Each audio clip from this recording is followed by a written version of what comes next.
আসসালামু আলাইকুম listeners, fair with Nair YouTube চ্যানেলের হন্টেড নাইটের 25 নম্বর এপিসোডে আপনাদের সবাইকে স্বাগতম।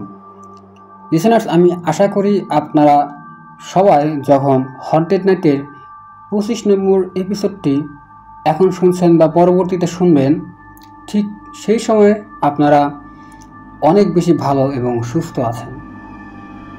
আজকে হন্টেড নাইটের 25 নম্বর এপিসোডে যে ঘটনাটি আমি আপনাদের সাথে শেয়ার করব, এই ঘটনাটি আমাদের দিয়েছেন ঢাকার বাগদার মেহেদী হাসান ভাই। আর উনি প্রথমবারের মতো আমাদের এই ঘটনাটি দিয়েছেন। এই ঘটনায় আমি যে জায়গাগুলোর নাম বলবো, যারা ঢাকাতে থাকেন বা ঢাকার আশেপাশে থাকেন তারা সকলেই এই জায়গাগুলোর নাম চিনবেন। আর তারা হয়তোবা এই ঘটনাটি শোনার পর ভাবতে পারেন যে এই জায়গাগুলোতে এমন ভৌতিক ঘটনা ঘটে। লিসেনার্স, বেশি কথা না বলে আমরা চলুন মূল ঘটনায় চলে যাই। 2016 সালের দিকে এই যে মাদানী এভিনিউ তথা 100 ফিট রোড, তখন কিন্তু এই জায়গাটা এত বেশি উন্নত ছিল না। আর এখন পর্যন্ত মাদানী রোড থেকে যে বেরাইদ পর্যন্ত দুই পাশে বিশাল ফাঁকা জায়গা, এটা কিন্তু নালা নর্দমায় ভরপুর। আর ওই সময়ে আরও অবস্থা খারাপ ছিল। তখন তো রাতে গা ছমছমে পরিবেশ ছিল। রাতে নতুন বাজার থেকে বেরাইদ পর্যন্ত খুব কম গাড়ি চলাচল করত। আর 2015-16 বা তারও আগে এখানে আসলে যেমন পরিবেশ ছিল, কেউ আসলে এটা বিশ্বাসই করতে পারবে না যে গুলশান নতুন বাজারের পাশে, এই গুলশানের নতুন বাজার তো খুব উন্নত একটা এলাকা ঢাকা শহরের ভিতরে, আর এরই পাশে এমন একটা অনুন্নত বা গ্রাম পরিবেশ থাকবে, এটা আসলে অনেকেরই কল্পনার বাইরে।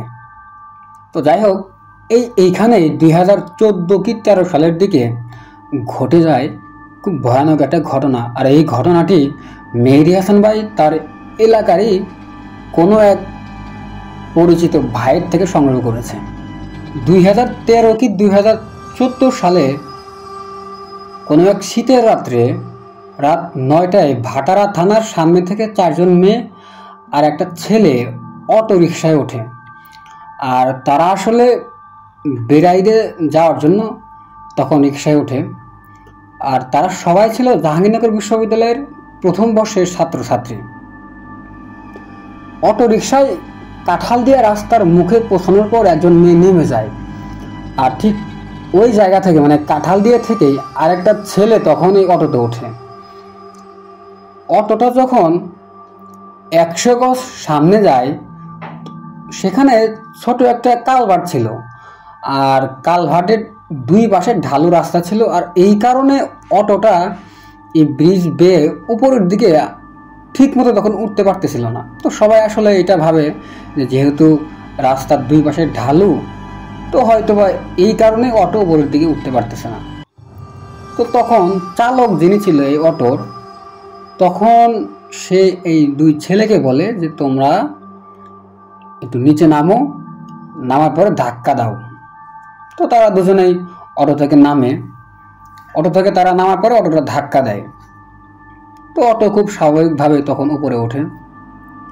আসলে তখন এই যে অটোতে যারা ছিল, ছেলে মেয়ে বা অটো চালক, তারা কিন্তু তখনও আসলে বুঝতে পারে নাই যে তাদের সাথে আজকে অস্বাভাবিক কোনো কিছু ঘটে যাচ্ছে। তো যাই হোক, অটো যখন ওই কালভার্টের উপরে ওঠে, তো তখন মেয়ে যারা ছিল তারা অটোর এক পাশে উঠে বসে। তো মেয়েগুলো যখনই অটোর এক পাশে উঠে বসে, ঠিক তখনই তারা খেয়াল করে অটোর আরেক পাশে মনে হচ্ছে ভারী কোনো কিছু চাপ দিয়ে বসেছে। লিসেনার্স, অটোর যে সিটগুলো থাকে এগুলো কিন্তু খুবই নরম হয়। এখানে যদি কেউ বসে তখন নিচের দিকে কিন্তু এটা ডেবে যায়। সেই অটোর ড্রাইভার যখন এই অবস্থা দেখতে পায়, তখন অটোর উপরে যে মেয়েগুলো ছিল, তখন সেই চালক বলে কি যে আপনারা একটু চাপ দিয়ে বসেন। এমন হচ্ছে কেন, এমন তো হওয়ার কোনো কথা না। তো অটোর উপরে যে মেয়েগুলো ছিল তারা আবার সাইডে একটু চাপ দিয়ে বসে, কিন্তু তখনও তারা খেয়াল করে তাদের পাশে মনে হচ্ছে কেউ একজন ভারী কোনো কিছু নিয়ে বসে আছে। তাদের বিপরীত পাশে যে সিটটা ছিল অটোর, এটা অস্বাভাবিকভাবে নিচের দিকে ডেবে যাচ্ছে। তারা তো সকলেও খুব বেশি অবাক হয় যে এরকম তো হওয়ার কোনো কথা না। এক পর্যায়ে হয় কি, এই অটোর যে চালক ছিল উনি অটো থেকে নামার পরে সে লাইট ধরে অটোর নিচের দিকে তাকায় যে আসলে এখানে কোনো কিছু আছে কিনা, কোনো কিছুর সাথে অটো আসলে ধাক্কা খেলো কিনা। সে চারদিকে তাকায় যে না, কোনো সমস্যা নাই। তো ঠিক তখনই গাড়ির ভেতরে আরও চাপ পড়ে, আর গাড়িতে যে লাইটটা ছিল লিসেনার্স, এটা হঠাৎ করে কোনো কারণ ছাড়াই বন্ধ হয়ে যায়। তখনও কিন্তু অটোতে যারা ছিল অস্বাভাবিক কোনো কিছুর ঘটনা ঘটার তারা আজ করতে পারে নাই। তো এক পর্যায়ে হয় কি, হঠাৎ করেই এই গাড়িটা ঠিক হয়ে যায়, আবার লাইট জ্বলে ওঠে, আর এই যে সিট ছিল এই সিটগুলো সোজা হয়ে যায়। তো তখন সবাই আবার গাড়িতে ওঠে। যখনই তারা গাড়িতে ওঠে ঠিক তখনই আবার এই এক সাইড নিচু হয়ে যায়, আর এরকম প্রায় 3 থেকে 4 বার হয়। লিসেনার, ঠিক তখনই ওই যে কাঁঠাল দিয়া থেকে যে ছেলেটা অটোতে ওঠে, ওই ছেলেটা ভয় পেয়ে পেছন থেকে এক দৌড় দেয়। সে আসলে কোনো কিছু বলে না, সে শুধু তখন করে কি, অটো থেকে নামার পরে কোনো কিছু তাদের বন্ধুদের না বলে একটা দৌড় দেয়। আর ঠিক ওই সময়ে অন্ধকারের ভিতর থেকে আরেকটা খালি অটো আসে। আর খালি অটো যেহেতু আসে, গাড়িতে সমস্যার কারণে সবাই একটা প্ল্যান করে, আর সেটা হলো তারা 2 ভাগ হয়ে 2 অটোতে সামনে যাবে। তো যেহেতু সামনের অটোতে সমস্যা ছিল, মানে প্রথম যে অটোটা ছিল লাইট একবার জ্বলে আবার নেভে, তো তারা ঠিক করলো যে এই অটোটা থাকবে পেছনে আর নতুন যে অটোটা আসছে সেটা থাকবে সামনে। আর ওই যে বন্ধু চলে গেল লিসেনার্স, পরবর্তীতে তাকে যখন তারা ফোনে যোগাযোগ করার চেষ্টা করে, সে কিন্তু তখন ফোন রিসিভ করে না, যদিও বারবার ফোন রিং হচ্ছিল, তো সে আর কোনোভাবেই ফোন রিসিভ করে না। তো তারা এটা আসলে তখনও ওইভাবে গুরুত্ব দেয় না। তার এটা ভাবে তার হয়তোবা ব্যক্তিগত কোনো সমস্যা আছে বা প্রকৃতির ডাকে সে সাড়া দিতে গিয়ে এরকম করে ফেলছে, এটাকে তারা আসলে তখন কোনো গুরুত্ব দেয় না। তো এইভাবে অটো চলতে থাকে। যে অটো তাদের লিসেনার্স প্রথমে সমস্যা ছিল সেটা থাকে পেছনে, আর নতুন যে অটোটা আসছিল সেটা থাকে সামনে।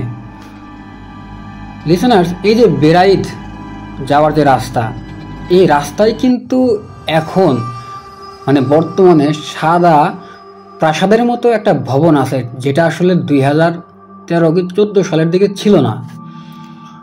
আর ঠিক ওই সময়ে এই জায়গায় ছিল, মানে এই জায়গার এক পাশে ছিল অনেক বাঁশ, এবং এই জায়গাটা পুরোপুরি তখন বাঁশঝাড় দিয়ে ভরা ছিল।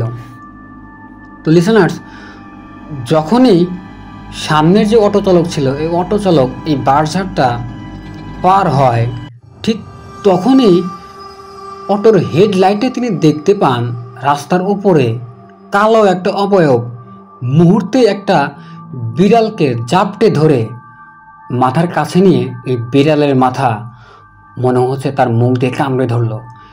এবং বিড়ালের মাথা যখনই সে মুখে নিয়ে কামড় দিয়ে ধরে, ঠিক তখনই মনে হচ্ছে কয়েকটা লাফ দিয়ে হাওয়ায় উড়ে এই অবয়বটা সেই বাঁশঝাড়ের ভিতরে চলে যায়। আর এই যে ঘটনাটা, এটা কিন্তু কয়েক সেকেন্ডের ভিতরে ঘটে যায়। তো তখন এই যে চালক, সে তো প্রচণ্ড ভয় পায়। তিনি তখন সবাইকে কোনো কিছু বলে না, শুধু একটা কথাই বলে, আপনারা কেউ সামনে যাবেন না। আর তিনি তো আসলে লিসেনার্স সবটুকুই দেখেছেন, মানে যে ঘটনাটা ঘটে এটা কিন্তু তিনিই একমাত্র প্রত্যক্ষদর্শী তখন। তো তার পেছনের ওর যে অটো ছিল লিসেনার্স, সেখানে 2 মেয়ে বসা ছিল। তো তারা একটা জিনিস খেয়াল করে পরবর্তীতে, মেহেদী ভাই যার থেকে ঘটনাটা সংগ্রহ করেছেন সে বলে, এই মেয়ে দুটো তখন খেয়াল করে যে হনুমানের মতো কোনো কিছু একটা লাফ দিয়ে মনে হচ্ছে এই যে বাসঝাড় ছিল সেদিকে চলে যায়। তো তখন নতুন যে অটো চালক ছিল সে তাদের সবার থেকে মাপ চায়। তো মাপ চেয়ে সে করে কি নতুন বাজারের দিকে সে আবার চলে যায়। আর সে যাওয়ার সময় এই কথা বলে যে আমি যদি কাউকে পাই তাহলে আপনাদের জন্য পাঠিয়ে দেব, যেহেতু আপনারা এখন বিপদে পড়ছেন, নতুন কোনো ড্রাইভারকে পেলে আমি আপনাদের জন্য পাঠিয়ে দিব। তো সবাই তখন এই যে আলোবিহীন যে অটো ছিল যেটাতে আসলে সমস্যা ছিল সেটাতে ওঠে। আর ওই অটোতে ওঠার পর সবাই একসাথে তাদের ফোনের যে ফ্ল্যাশ লাইট ছিল সেটা অন করে। তো তারা আস্তে আস্তে সামনে যায়। রাস্তায় খুব একটা তখন ঝামেলা হচ্ছিল না, সবাই তখন তাদের জানা যত দৌড় ছিল সবাই একসাথে পড়তে থাকে। তো যাই হোক, অটো যখন বেরাইত বাজার ঢোকার ডান দিকে রোড পর্যন্ত আসে তখন সবাই একসাথে দেখে ভীষণ সুন্দরী একটা মহিলা রাস্তার পাশে বসে তাদের দিকেই তাকিয়ে আছে। আর এই সুন্দরী মহিলাটা মনে হচ্ছে হাত দিয়ে সে ইশারা করছে এবং অটোকে থামানোর জন্য সে হাত দিয়ে বারবার ইশারা করে মনে হচ্ছে বলার চেষ্টা করতেছে, অটোটা থামান, অটোটা থামান। তো লিসেনার্স, তখন কিন্তু এই যে রাস্তাটা এটা ছিল একদম ভাঙাচোরা একটা রাস্তা। আর ঠিক ওই সময় যখন এই সুন্দরী মহিলাটা হাত দিয়ে অটো থামানোর ইশারা করে তখন অটোওয়ালা আসলে সে বুঝতে পারে যে এটা স্বাভাবিক কোনো কিছু না। সে তখন করে কি অটো আরও জোরে চালানো শুরু করে।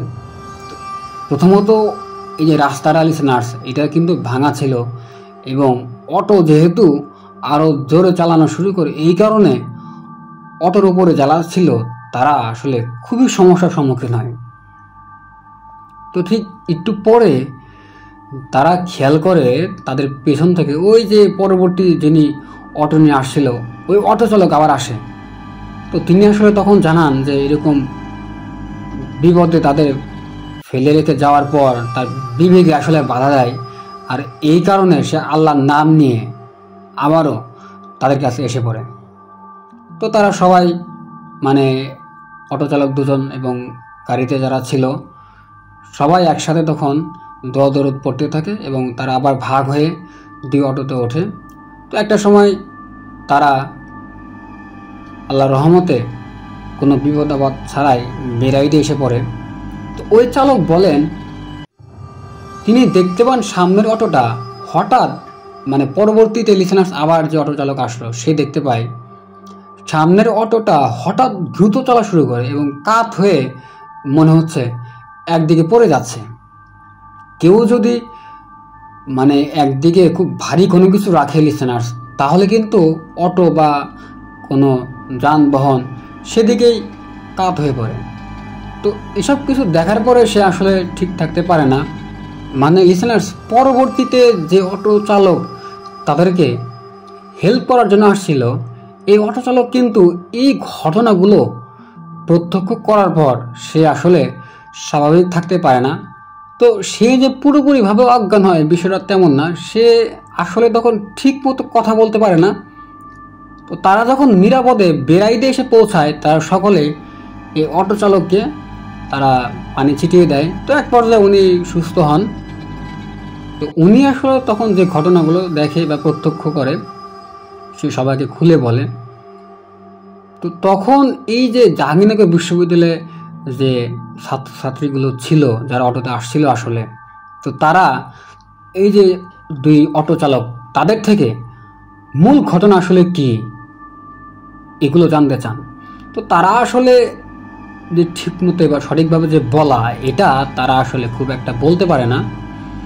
পরবর্তীতে তারা সকলে মানে এই যে যারা আসলে অটোতে আসছিল জাহাঙ্গীরনগরের ছাত্রছাত্রী এলাকাবাসীর থেকে তারা বেশ কিছু তথ্য সংগ্রহ করে এই বিষয়গুলো নিয়ে। এইখানে নাকি মাঝে মধ্যে যারা গভীর রাত্রে চলাচল করে তারা এরকম কোন সুন্দরী মহিলাকে দেখতে পায় এবং সে নাকি সবাইকে হাত দিয়ে ইশারা করে গাড়ি থামাতে বলে। আর যারাই গাড়ি থামায় তারাই নাকি এই রাস্তায় বড় ধরনের দুর্ঘটনার মুখোমুখি হয়। তো লিসেনার্স, এটাই ছিল আসলে ঘটনা। যারা ঢাকার বেড়াইত বা নতুন বাজার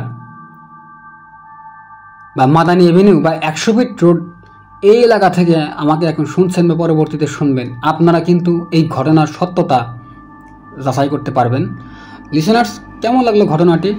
আমি আশা করি এই ঘটনাটি আপনাদের বেশ ভালো লেগেছে, এবং এই ঘটনা নিয়ে যদি কোনো প্রশ্ন থাকে তাহলে আপনারা অবশ্যই আমাদের কমেন্ট বক্সে জানাতে ভুলবেন না, বা আপনারা চাইলে আমাদের অফিসিয়াল যে ফেসবুক গ্রুপ আছে সেখানে পোস্ট করে বা কমেন্ট করে জানাতে পারেন। আর আমাদের ফেসবুক গ্রুপের লিঙ্ক এই ভিডিওর ডেসক্রিপশনে দেওয়া আছে। ধন্যবাদ মেহেদী হাসান ভাইকে এই ঘটনাটি আমাদের পাঠানোর জন্য। আমরা আশা করি আপনি আমাদের আরও ঘটনা পাঠাবেন, এবং সেই ঘটনাগুলো আমরা ইনশাল্লাহ আমাদের এই চ্যানেলে প্রচার করব আমাদের লিসেনারদের জন্য। তো লিসেনার্স, আজ এই পর্যন্তই। পরবর্তীতে হন্টেড নাইটের কোনো এক এপিসোডে আপনাদের সাথে আবারও কথা হবে। সেই পর্যন্ত সকলে ভালো থাকবেন, সুস্থ থাকবেন, নিজেদের খেয়াল রাখবেন, আর অবশ্যই আমাদের চ্যানেলের এপিসোডগুলো শুনবেন। আসসালামু আলাইকুম, আল্লাহ হাফেজ।